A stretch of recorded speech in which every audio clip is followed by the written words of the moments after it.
വിദ്യ വിവേക്.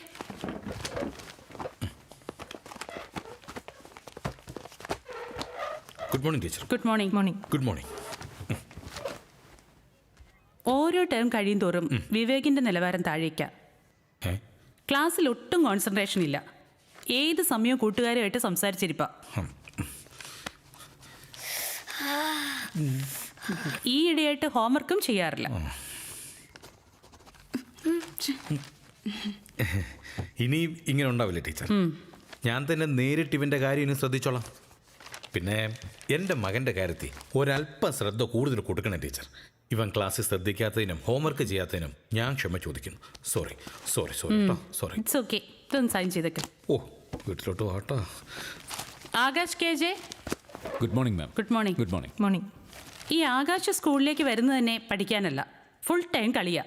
പഠിക്കില്ലെന്ന് മാത്രമല്ല, കൊടുക്കുന്ന പ്രോജക്റ്റ് വർക്കും ശരിയായി ചെയ്യില്ല. അതിലും 0 മാർക്കാ. ആകാശ്, നീ കുറച്ചു നേരം പുറത്തു പോയി നിൽക്ക്.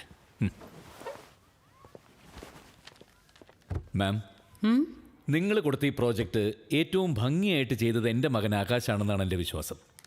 അല്ല, നിങ്ങളവനെ എൻകറേജ് ചെയ്യണ്ട, പക്ഷെ മറ്റു കുട്ടികളുടെ മുമ്പിൽ വെച്ച് അപമാനിക്കരുത്. വെളുപ്പാങ്കാലം 4 മണി വരെ ഉറക്കമിളച്ചിരുന്ന് ഉണ്ടാക്കിയവന് ബാഡ്, ഏതെങ്കിലും സ്റ്റേഷനറി കടയിൽ നിന്ന് കാശ് കൊടുത്ത് മേടിച്ചവന് ഗുഡ്, ഏതെങ്കിലും ആർട്ട് വർക്കറെ കൊണ്ട് ചെയ്യിച്ചെടുത്തവനോ വെരി ഗുഡ്. മാഡം, ഈ പ്രോജക്റ്റ് ആർക്ക് വേണ്ടിയിട്ടാണ്? സ്റ്റുഡൻസിനോ, പേരൻസിനോ, അതോ നാട്ടിലുള്ള ഏതെങ്കിലും സ്റ്റേഷനറി കടക്കാരനോ, അതോ ഏതെങ്കിലും ആർട്ട് വർക്കർക്കോ? Very good. നിങ്ങൾക്ക് ഉറപ്പുണ്ടോ അതാ കുട്ടി തന്നെയാണ് ചെയ്തതെന്ന്? നിങ്ങൾ ആരെയാണ് പറ്റിക്കുന്നത്? പേരൻസിനെയോ? അവിടെ ചെന്ന് പറ. നമുക്ക് എതുക്ക് സാർ വമ്പ്? നമ്മ ഇരിക്കണം തിരിയാമ ഇരുന്നിട്ട് പോണം. ഇരിക്കണം തിരിയാമ എന്തിനാണോ ഇരിക്കുന്നത്? എഴുന്നേറ്റ് വീട്ടിൽ പോയിരിക്കണോ? കുട്ടികളെ പറ്റിയും അവരുടെ രീതികളെ പറ്റിയും പരസ്പരം അറിയാനും അറിയിക്കാനുമാണ് ഈ പേരൻസ് മീറ്റിംഗ്. ഇവിടെ വന്നിട്ടുള്ളവരൊക്കെ അങ്ങനെ കരുതി വന്നിട്ടുള്ളവരാണോ? അല്ല. കുട്ടികളെ സന്തോഷത്തേക്കാൾ അവർക്ക് വലുത് മറ്റുള്ളവരുടെ മുമ്പിൽ അവരുടെ സ്റ്റാറ്റസ് നിലനിർത്തുക എന്നുള്ളതാണ്. കളിക്കേണ്ട പ്രായത്തിൽ കുട്ടികൾ കളിക്കും ടീച്ചറെ. അതൊക്കെ ഇത്ര വലിയ കുറ്റമായിട്ട് കാണേണ്ട കാര്യമൊന്നുമില്ല. മാം, നിങ്ങൾ ആ വിവേക് എന്ന് പറഞ്ഞ കുട്ടിയെ പറ്റി കംപ്ലൈൻറ്റ് പറഞ്ഞില്ലേ? ആ പാവം കുഞ്ഞ് വീട്ടിൽ ചെന്ന് എന്താ സംഭവിക്കാൻ നിങ്ങൾക്ക് അറിയാമോ?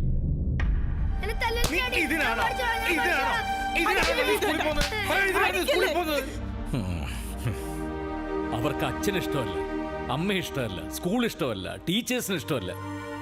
പേടിയാണ് കുട്ടികൾക്ക്. അവരെ കുറച്ചുകൂടി ഫ്രീ ആയിട്ട് വിടണം മാം. ഇതൊന്നും നിങ്ങൾ സംസാരിക്കേണ്ട കാര്യങ്ങളല്ല.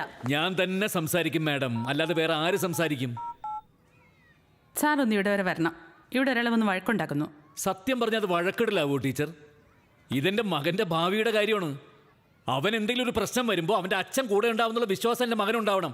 ആ വിശ്വാസം ഇവിടെ എത്ര കുട്ടികൾക്കുണ്ട്? എൻ്റെ മകനുണ്ട്. ഇല്ലടാ, ഞാൻ കൂടെ ഉണ്ടാവുന്നുള്ള വിശ്വാസം നിനക്കില്ലേ?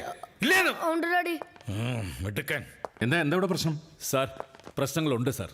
എന്റെ മകൻ LKG തൊട്ട് ഈ സ്കൂളിൽ പഠിക്കുന്നതാ. ഈ ടേമിൽ മാത്രം അവന്റെ 2 ടീച്ചർമാരാണ് മാറിപ്പോയത്. അടിക്കടി ഇങ്ങനെ ടീച്ചർമാര് മാറി മാറി വന്ന അവന്റെ സ്വഭാവവും കഴിവൊക്കെ അവരെങ്ങനെ മനസ്സിലാക്കും സാർ? അതൊക്കെ ഞങ്ങളുടെ സ്കൂളിന്റെ ഇന്റേണൽ സബ്ജക്റ്റാ. അതിലും നിങ്ങൾ ഇടപെടണ്ട. ഇടപെടും സാർ. എന്റെ മകൻ ഇവിടെ പഠിക്കുന്നിടത്തോളം കാലം ഞാൻ ഈ കാര്യത്തിൽ ഇടപെടും. നിങ്ങളുടെ മോനെ സ്കൂളിൽ ചേർക്കാൻ ഞങ്ങൾ ആവശ്യപ്പെട്ടോ? ആവശ്യപ്പെട്ടത് നിങ്ങളാണ് സാർ. നിങ്ങൾ തന്നെയാണ് ആവശ്യപ്പെട്ടത്. മുഴുവൻ കുട്ടികൾക്കും A+ ഞങ്ങളുടെ സ്കൂളിലെ കുട്ടികൾക്കാണെന്ന് തെരുവ് നീള ഫ്ലെക്സ് വെച്ച് നോട്ടീസ് അടിച്ച് TV-യിൽ പരസ്യം ചെയ്ത് ഈ സ്കൂളിൽ ചേർത്താൽ ഞങ്ങളുടെ കുട്ടികളുടെ ഭാവി ജിങ്കാലാലാണെന്ന് കൂകി വിളിച്ച് വീട്ടിലിരിക്കുന്ന സ്ത്രീകളെ പറഞ്ഞ് വിശ്വസിപ്പിച്ച് ഈ സ്കൂളിൽ ചേർക്കുന്ന ഭർത്താക്കന്മാരുടെ സ്വൈര്യം കെടുത്തിച്ച് ഞങ്ങൾ ഇവിടെ എത്തിച്ചത് നിങ്ങൾ തന്നെയാണ് സാർ. വലിയ വിപ്ലവം പ്രസംഗിച്ച് കേട്ടോണ്ട് ഞാൻ പറയാ, ഈ സ്കൂളിൽ പഠിക്കാൻ നിങ്ങളുടെ മോൻ അർഹതയില്ല. Get out. അത് പറയേണ്ടത് നിങ്ങളല്ല സാർ, ഞാനാണ്. എന്റെ മകന് തുടർന്നു പഠിക്കാനുള്ള യോഗ്യത ഈ സ്കൂളിനില്ല. ആകാശ്, പടാ. എന്താ അച്ഛാ? നിനക്ക് ഈ സ്കൂളിൽ പഠിക്കാൻ ഇഷ്ടമാണോ?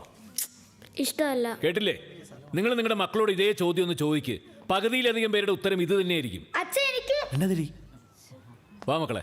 മിസ്റ്റർ ജയശങ്കർ, നിങ്ങളുടെ ഈഗോയ്ക്ക് മുൻകോപത്തിനും വേണ്ടി ഈ പയ്യന്റെ ഭാവി തുലയ്ക്കരുത്. പയ്യന്റെ ഭാവി പള്ളിക്കൂടത്തിലല്ല സാർ, അവന്റെ ഉള്ളിലാണുള്ളത്. അതാണ് കണ്ടെത്തേണ്ടത്.